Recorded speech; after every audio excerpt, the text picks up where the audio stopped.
A crise financeira nas Americanas direcionou os holofotes para o cenário de dívidas e recuperação judicial. A proporção do caso se deu pelo tamanho da empresa, mas a inadimplência é uma realidade bem mais comum. Em fevereiro, 6,5 milhões de empresas estavam negativas, de acordo com o indicativo de inadimplência das empresas da Serasa Experian. Sobre isso, conversamos agora com o especialista em reestruturação de empresas, Max Mustrangi. Max, primeiro, bom dia. Eu falei o seu sobrenome certo? Falou sim. Que bom. Seja bem-vindo ao Jornal da Manhã, segunda edição. E já te pergunto, esse número é histórico e por que uma quantidade assim tão gigantesca dessa?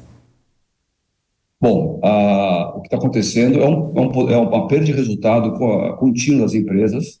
Nós estamos falando de 6,5 milhões de empresas, então nós estamos falando só de grandes empresas, estamos falando de médias, pequenas, microempresas, por ter esse universo, né? A gente entender o escopo que está sendo discutido aqui dentro. Mas basicamente o que está acontecendo é que essas empresas estão sem caixa, né? Elas não têm liquidez no seu dia a dia. A grande parte delas estão altamente endividadas, empresas maiores ou menores, pessoas físicas inclusive.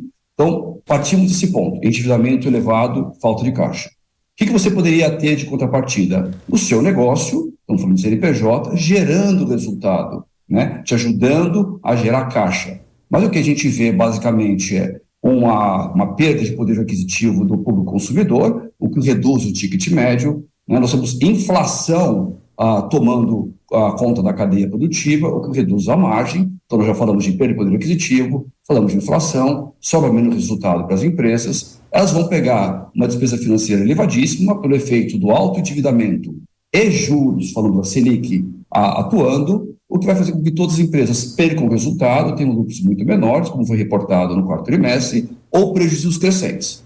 Com isso, a conta não fecha, o caixa não fecha. O que as empresas vão fazer? De qualquer tamanho, vão buscar no sistema financeiro, né, empréstimo, capital de giro, para conseguir girar o seu negócio. E elas vão encontrar, inclusive, como consequência do caso americano, que é muito grande, da Oi agora novamente, né, um mercado financeiro restrito e fechado. Estão disputando muito a tomada de capital de giro ou a taxas muito altas, o que vai fazer com que a pior asfixia do caixa só piore mais ainda. Nesse momento, o que as empresas fazem? Elas têm que escolher com caixa limitado quem pagar e quem não pagar. A empresa não deixa de pagar porque ela quer, ela deixa de pagar porque ela não consegue. E ela vai escolher os itens que são de menor impacto para a sua continuidade. É isso que a gente está vendo, do ponto de vista do resultado. Agora vamos ver do ponto de vista de caixa, para piorar, né? Então ela tem um resultado ruim e ela espera pelo menos o que ela fez de resultado conseguir receber. E ela vai ter a inadimplência também da pessoa jurídica e da pessoa física que deve para ela. Tudo isso piora todo o cenário que a gente está vendo. Vilela, sua pergunta? Max Mustrangi, um bom dia, satisfação falar com você aqui no Jornal da Manhã, segunda edição. Uma coisa que chama muito a atenção nesse cenário é justamente a existência um número tão elevado de empresas com dívida altíssima, com dívida significativa, e que nos faz verificar em alguns momentos onde os empresários acabam tendo que tomar a decisão se eventualmente vale a pena colocar dinheiro bom em empresas que eventualmente estejam fadadas ao fracasso. Quais mecanismos o mercado consegue eventualmente trabalhar, se organizar para evitar que em situações como essa acabem gerando uma maior inadimplência ainda e acabem gerando inclusive uma quebradeira de empresas, o que acaba de alguma forma afetando o mercado em geral? Vilela, vamos lembrar, né? A gente está vindo de um pós-Covid, né? A gente já veio de diversas crises, a gente pegou um pós-Covid que foi muito sério, tivemos diversos programas do governo ou de bancos públicos ajudando a financiar, dando carência, etc. Mesmo assim, muitas pequenas empresas, médias e micro quebraram, né? Já estamos falando do terceiro ano consecutivo de uma dificuldade econômica muito grande. Então, essa asfixia de caixa é uma coisa difícil de continuar financiando, colocando mais dinheiro, para você perder dinheiro, né? Então, o que a gente fala nesse momento é o stop loss, né? Para de colocar mais dinheiro bom em cima do que a gente chama de cadáver, é o seu ponto exatamente.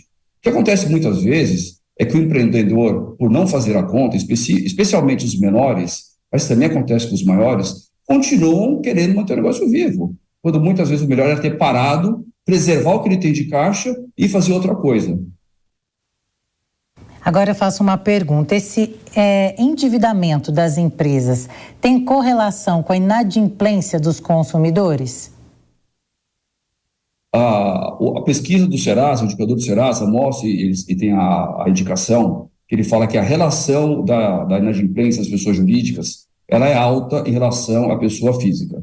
Isso, como efeito, é verdade. Evidentemente, como eu expliquei no racional da sequência do processo da crise de liquidez, lá no final, a inadimplência, ela piora o caixa da empresa. Mas o que gerou a real inadimplência do processo é a perda de resultado das empresas em si. Elas foram perdendo margem de rentabilidade, se endividando, se alavancando, né, e buscando mais capital em giro. Então, por si só, esse é o problema. O que eu sempre falo nas empresas uma empresa não quebra por resultado, ela quebra por falta de caixa. Então, mesmo uma empresa que tivesse problema de liquidez, mas ela tivesse um estoque de milhões de reais, ela tem o dinheiro no caixa para pagar suas obrigações correntes. Então, ela não teria um problema com a inadimplência adicional que vem. Agora, uma empresa que não tem caixa, não tem estoque e toma inadimplência, realmente a inadimplência ela vem fechar a tampa do caixão, a gente fala por aqui. Lela? Nesse contexto que você relatou bem, Max, de que estamos saindo, né, de um período de Covid e com toda a implicação que isso teve no mercado, internacionalmente vemos aí o reflexo disso como um todo, você entende que esses índices tão significativos de inadimplência, eles podem nos demonstrar num futuro de curto, de médio prazo, um aumento significativo de casos de recuperação judicial, de falências? Poderemos ter novas lojas americanas num curto e médio prazo? Qual que é a sua visão com relação a isso?